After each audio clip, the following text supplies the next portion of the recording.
Assalamualaikum warahmatullahi wabarakatuh. Bismillahirrahmanirrahim. Wassalatu wassalamu ala Rasulillah wa ala alihi wa sahbihi wa man walah ma ba'd. Alhamdulillah, pada kesempatan kali ini kita bisa melanjutkan kembali bahasan kita dari kajian usul fikih. Insya Allah pada kesempatan kali ini kita akan melanjutkan bahasan ke bab berikutnya yaitu tentang qiyas. Jadi setelah kita membahas Quran, Sunnah, Ijma, kemudian bahasan berikutnya adalah qiyas. Nah, kira-kira itu alur pembahasan yang ada. Tentu beberapa detailnya bisa kita lihat pada kajian-kajian sebelumnya. Yang misalnya pada saat membahas tentang hadis, dibahas juga tentang syiarul ada. Ya. Bagaimana periwayatan hadis dengan an-ana, haddasana, jadi dengan an, akhbarona, haddasana, dan semacamnya.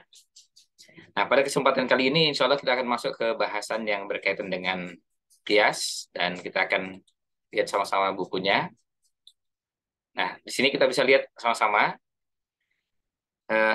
Imam Al-Juwaini rahimahullah ta'ala menyebutkan atau menjelaskan tentang qiyas, kemudian jenis-jenisnya, ada pada satu paragraf yang ditampilkan dalam tulisan yang ditebalkan seperti ini. Tampil bold, hanya tebal.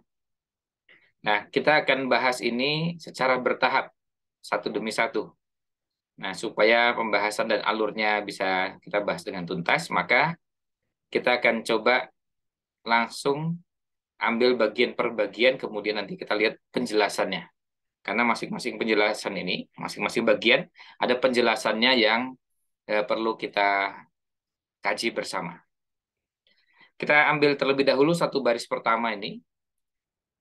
Imam Al-Juwaini rahimahullah ta'ala mengatakan, wa ammal qiyasu, adapun qiyas itu, fahuwa raddul far'i ilal asli, fil hukmi bi'illatin tajma'uhuma. Adapun qiyas itu adalah mengembalikan itu cabang, ilal asli kepada pokoknya, kepada hukum asalnya, kepada asalnya fil hukmi dalam hukum. Bi'illatin tajma'uhuma, dengan disebabkan karena ada illah yang mengumpulkan keduanya.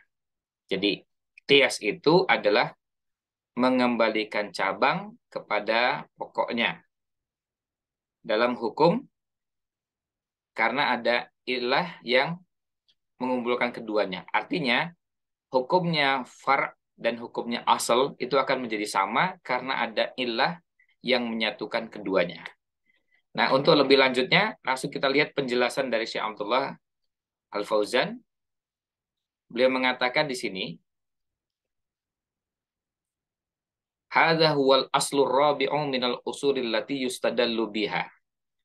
Ini adalah prinsip yang keempat di antara prinsip-prinsip dalam istidlal atau dasar yang keempat dari dasar-dasar istidlal. Wa huwal qiyasu, yaitu qiyas. Nah, keempat itu apa saja? Nomor 1, 2, 3-nya yaitu Quran, sunnah atau hadis, kemudian yang ketiga ijma. Jadi Quran, hadis, ijma. Nah, yang keempat adalah qiyas. Nah, kemudian wa khalafa fihi dzahiriyah wa akharun. Dzahiriyah dan yang lainnya berbeda. Wa qalu laisa minal usul. Mereka mengatakan ini bukan termasuk prinsip, bukan termasuk dasar, li'annahu la yufidu illa dhann. Karena kias itu tidak memberikan apa-apa kecuali dhann. Tidak sampai pada tingkat ilmu. Nah, ini menurut pendapat Zahiriyah. Itu sebabnya mereka tidak menggunakan kias. Wassawabu ma'al jumhur. Yang lebih tepat adalah bersama jumhur. Fa innal qiyasa yuthiru dhannan ghaliban yu'malu bihi fil ahkami syar'iyyati.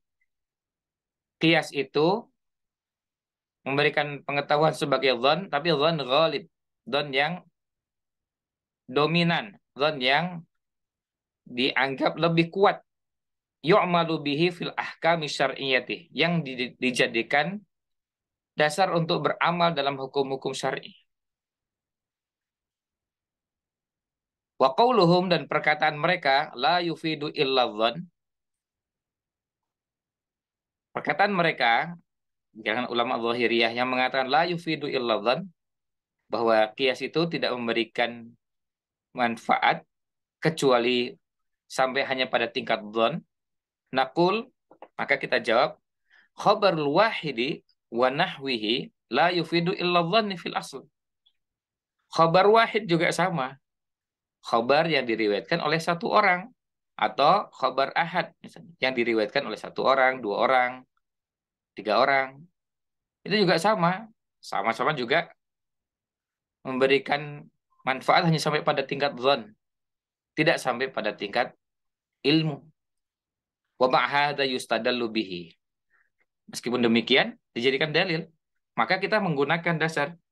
Kita menggunakan dzan sebagai acuan. Ya. Qiyas kita jadikan sebagai acuan. Nah, ini jawaban secara umum, jawaban dari jumhur ulama, dan ini yang kita ikuti. Bahwa jumhur ulama berpendapat bahwa qiyas itu dijadikan dasar. Sebagaimana Quran, Sunnah, dan Ijma'. Lalu apa dasar untuk menguatkan ini? Waqad dalla ala tibaril qiyasi dalilan. Ya, ini kita lihat ada apa? Ada dasar ya, yang menunjukkan bahwa kias diperhitungkan sebagai dalil, yaitu kitabullahi ta'ala wa sunnatu rasulihi sallallahu alaihi wasallam wa aqwalus sahabati radhiyallahu anhum. Quran, kitabullah ta'ala, yang kedua sunnah rasulnya sallallahu alaihi wasallam, hadis, dan aqwalus sahabah radhiyallahu anhum, perkataan para sahabat radhiyallahu anhum. Kita lihat, kita mulai dari Al-Quran. Qala ta'ala, Allah Ta'ala berfirman, laqad arsalna rusulana bil bayyinat. Sungguh telah kami utus rasul-rasul kami, utusan-utusan Allah Subhanahu wa taala, bil bayyinat, dengan membawa bayyinat, dengan membawa penjelasan-penjelasan. Wa anzalna ma'ahubul kitaba wal mizan. Dan kami turunkan, maksudnya Allah turunkan bersama para nabi tersebut, para rasul, utusan Allah Subhanahu wa taala, diutus juga ya bersama mereka, diturunkan kitab wal mizan, dan mizan ya terjemah harfiahnya artinya timbangan, liyaquman nasu bil qisti, agar manusia menetapkan hukum dengan adil. Surat Al-Hadid ayat 25. Wal mizanu, dan mizan adalah ma tuzanu bihil umur, yaitu apa? Segala sesuatu ditimbang dengannya. Jadi artinya yang dijadikan acuan atau dasar untuk mengukur sesuatu. Wa yuqayasu bihi bainaha, dan antar satu dengan yang lainnya ditimbang dengan hal tersebut. Antar satu hal dengan hal yang lain, urusan dengan urusan yang lain ditimbang dengan ya, dengan mizan ini. Qala Syekhul Islami Ibnu Taimiyah rahimahullah. Syekhul Islam Ibnu Taimiyah rahimahullah taala mengatakan wal qiyasus sahihu minal adli. Qiyas yang sahih itu termasuk bagian dari adil. Termasuk bagian dari adil yang kita semua ketahui, Allah perintahkan dalam Al-Qur'an. Tadi diperintahkan untuk adil. Fa innahu taswiyatun baina mutamatsilaini. Karena qiyas itu adalah menyamakan dua hal yang punya kesamaan atau kemiripan. Wa tafriqum bainal mukhtalifain, dan membedakan antara dua hal yang berbeda. Jadi qiyas itu menyamakan yang mirip, yang punya kesamaan, membedakan yang berbeda. Menyamakan yang sama, membedakan yang beda, itu adalah qiyas. Jadi qiyas itu selalu melakukan proses itu. Kalau mau berbeda, tidak mungkin diqiyaskan. Ya. Tidak mungkin ada proses qiyas. Sesuatu yang tidak mungkin disamakan. Sebaliknya yang yang sama maka disamakan. Jadi membedakan yang beda, menyamakan yang sama, itulah qiyas. Wa minas sunnati, sedangkan dari sunnah ma warada an Abi Hurairah radhiyallahu an. Sedangkan dari sunnah adalah yang diriwayatkan oleh Abu Hurairah radhiyallahu an, anna rajulan atan nabiyya sallallahu alaihi wasallam, bahwa ada seseorang yang datang menemui Nabi Shallallahu Alaihi Wasallam. Kemudian bertanya, Ya Rasulullah, wahai Rasulullah, wulidali gulamun aswad. Wahai Rasulullah, telah dilahirkan, ya, ini anak saya lahir, tapi warna kulitnya dengan warna kulit yang hitam. Jadi saya punya bayi, tapi warna kulitnya hitam. Sementara bapak dan ibunya tidak hitam. Faqala hal laka min ibil. Lalu kemudian Nabi SAW mencoba untuk mengajak orang tersebut memahami hal tersebut dengan menggunakan logika. Apakah kamu punya unta? Qala na'am. Kata orang tersebut, oh ya. Ma alwanuha, apa warna-warnanya? Lalu dijawab, humrun. Ya, warnanya merah. Qala hal fiha min auruq. Ya. Apakah ada di antara hewan di antara unta-unta yang merah itu min auroq yang warnanya kecoklat-coklatan. Kalau dijawab na'am. Lalu Nabi SAW bertanya lagi, fa'anna dzalika? Dari mana itu? Dari warna kok bisa ini merah, merah. Tapi kemudian ada yang warnanya coklat-coklatan. Nah, la'allahu naza'ahu irkun. Ini kata orang tersebut. Ya, menurut saya kira-kira itu karena faktor keturunan. Ya, karena kalau dilihat ada garis keturunan. Jadi bisa jadi mungkin misalnya ya dari jalur kalau kalau bahasa kita di manusia ya, oh ini mungkin kakeknya, mungkin mbahnya. Nah, jadi ini artinya barangkali karena faktor keturunan, karena pengaruh keturunan.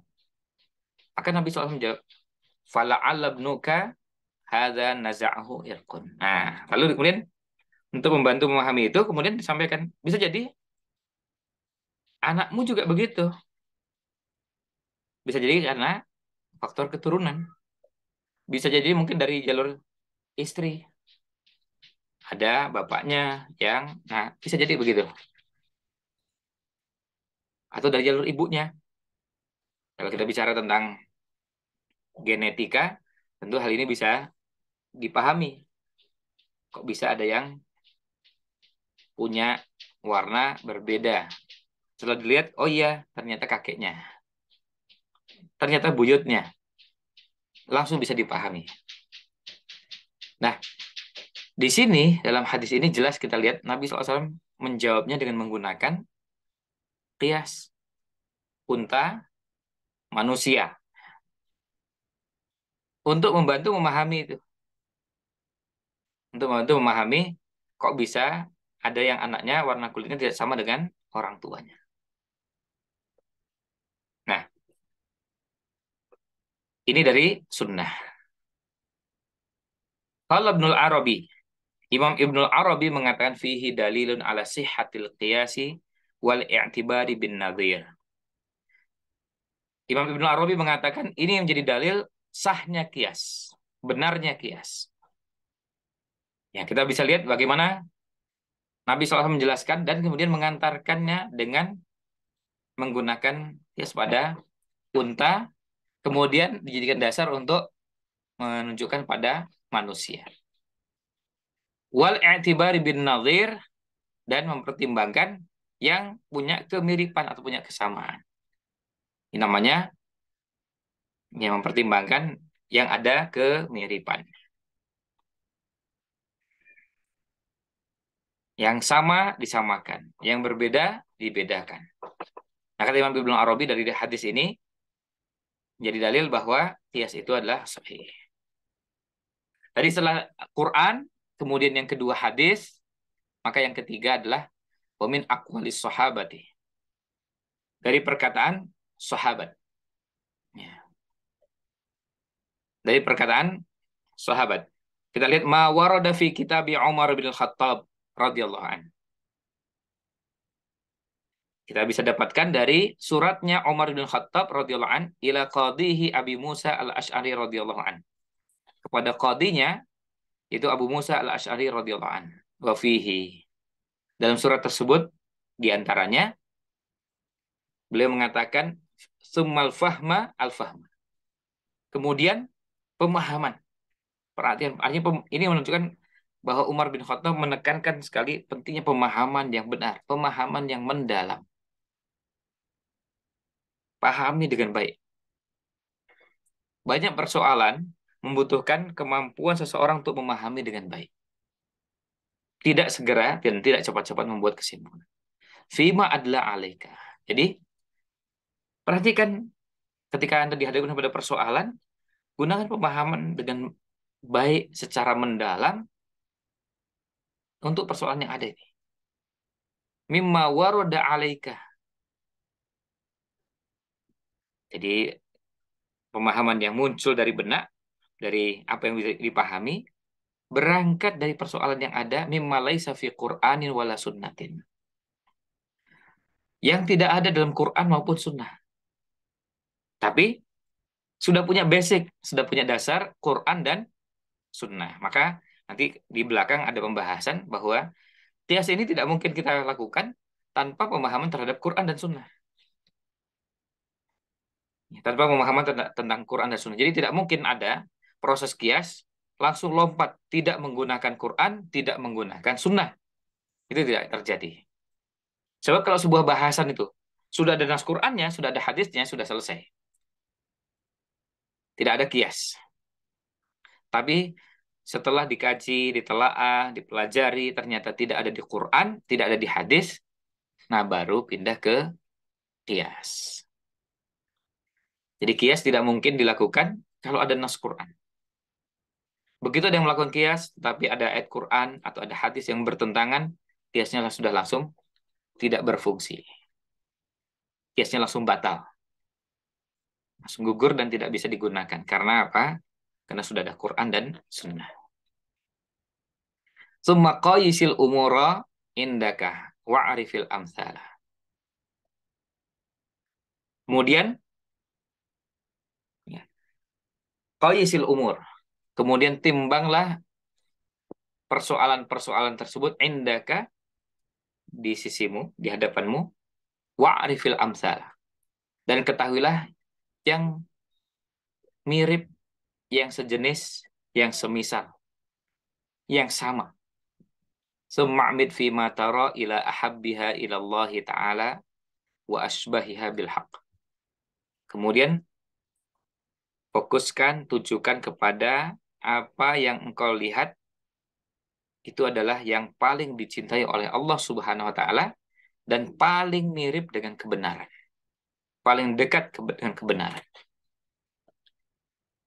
Ini pesannya Umar bin Khattab radhiyallahu an kepada qadinya yaitu Abu Musa al-Asy'ari radhiyallahu an. Ini untuk menunjukkan kepada kita sejak zaman sahabat juga sudah dilakukan yang namanya kias. Tapi tentu setelah Quran dan Sunnah. Pemahaman tentang Quran dan Sunnah sangat menentukan kemampuan untuk memahami kias. Sangat menentukan untuk memahami kias. Kalau tanpa pemahaman tentang Quran dan Sunnah nggak mungkin. Seperti tadi disampaikan, jadi tidak mungkin tiba-tiba kita langsung kias saja. Abaikan Quran dan hadis nggak mungkin, mustahil. Nah, ini 3 dasar yang menunjukkan kias. Yang pertama Al-Quran, surat Al-Hadid ayat 25.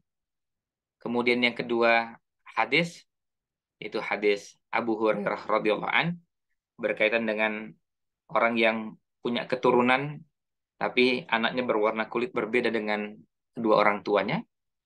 Dan yang ketiga perkataan sahabat yaitu perkataan Umar bin Khattab radhiyallahu an yang menulis surat kepada qadinya, kepada hakimnya, yaitu sahabat Abu Musa al-Asy'ari radhiyallahu an yang beliau berpesan untuk melakukan proses kias, tetapi diberikan rambu-rambunya. Setelah Quran dan Sunnah, memang tidak ada di Quran, tidak ada di hadis. Ya, tidak ada di Quran, tidak ada di Sunnah. Kemudian gunakan pemahaman. Dan ini menunjukkan pemahaman yang mendalam. Tanpa pemahaman yang mendalam akan sangat sulit untuk bisa melakukan proses kias. Nah, lalu lihat ada hal-hal yang mirip, ya, hal-hal yang punya kesamaan, maka gunakan proses kias. Kemudian wa naqala Ibnul Qayyim anil Muzani min kibari Syafi'iyah. Imam Ibnul Qayyim menukil dari Imam Al-Muzani. Ini salah seorang imam besar di madhab Syafi'i. Imam Al-Muzani. Ya, tentu yang belajar madhab Syafi'i hampir bisa dipastikan mengenal Imam Al-Muzani. Kecuali mungkin kalau baru pemula, mungkin saja belum sempat mengenal. Tetapi kalau yang pada tingkat lanjutan, apalagi yang sangat mendalam, sudah hampir bisa dipastikan bahwa nama Imam Al-Muzani, nama imam besar di mazhab Syafi'i, yang kita kenal, dijadikan rujukan dalam berbagai bahasan dan persoalan. Nah,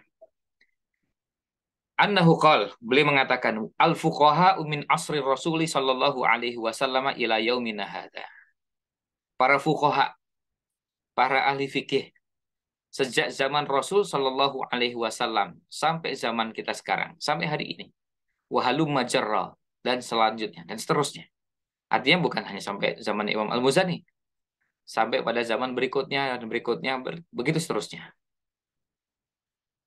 Ista'malul maqayisa fil fiqhi fi jami'il ahkami fi amri dinihim. Para fuqaha tersebut menggunakan kias dalam bahasan fikih pada semua hukum-hukum syariat dalam persoalan agama mereka. Dalam persoalan agama Islam ini menggunakan kias.